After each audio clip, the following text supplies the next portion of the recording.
indirimbo bayise Hold My Hand, fata ikiganza cyanjye, ni Michael Jackson uko atugezaho.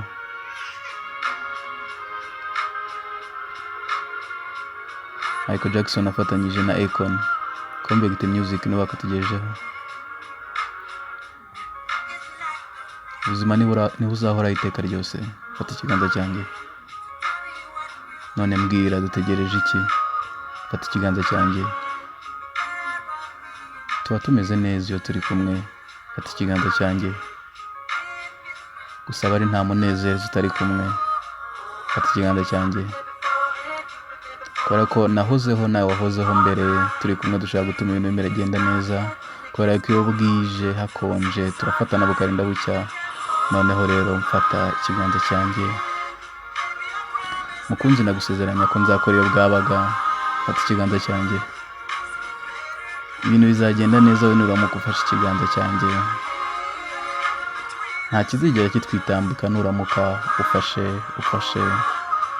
ikiganza cyanjye. Ufashe ikiganza cyanjye. Ijoro ririjimye, fata ikiganza cyanjye.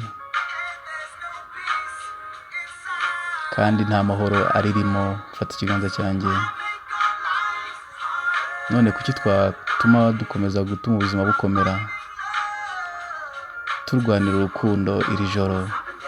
Kubera ko nahozeho mbere nawe wahozeho mbere, turi hamwe dushaka gutuma ibintu bigenda neza. Kubera ko iyo bwije hakonje turafatana bukarinda bucya. Noneho fata ikiganza cyanjye. Mukunzi ndagusezeranya ko nzakora iyo bwabaga, fata ikiganza cyanjye. Ibintu bizagenda neza nuramuka ufashe ikiganza cyanjye.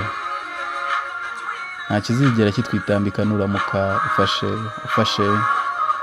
ikiganza cyanjye. Ufashe ikiganza cyanjye. Nshaka kuvuga ko urambiwe kubaho wenyine, fata ikiganza cyanjye ntukirekure. Reka mbe njyenyine, kubera yuko nzi ko nshobora kubikora neza kurinda mu gitondo. Nshobora kukubwira ko urambiwe kubaho wenyine, fata ikiganza cyanjye ntukirekure. Reka mbe njyenyine, kubera ko nshobora kubikora neza bukarinda bucya, fata ikiganza cyanjye. Mukunzi nagusezeranya ko nzakora iyo bwavaga. Ibintu bizagenda neza nuramuka ufashe ikiganza cyanjye. Nta kizigera kitwitambika nuramuka ufashe ikiganza cyanjye. Ikiganza cyanjye. Mukunzi ndagusezeranya ko nzakora iyo bwabaga. Ibintu bizagenda neza, fata ikiganza cyanjye. Nta kizigera kitwitambika nuramuka ufashe ikiganza cyanjye. Hold My Hand. Indirimbo twumvaga Michael Jackson na Akon.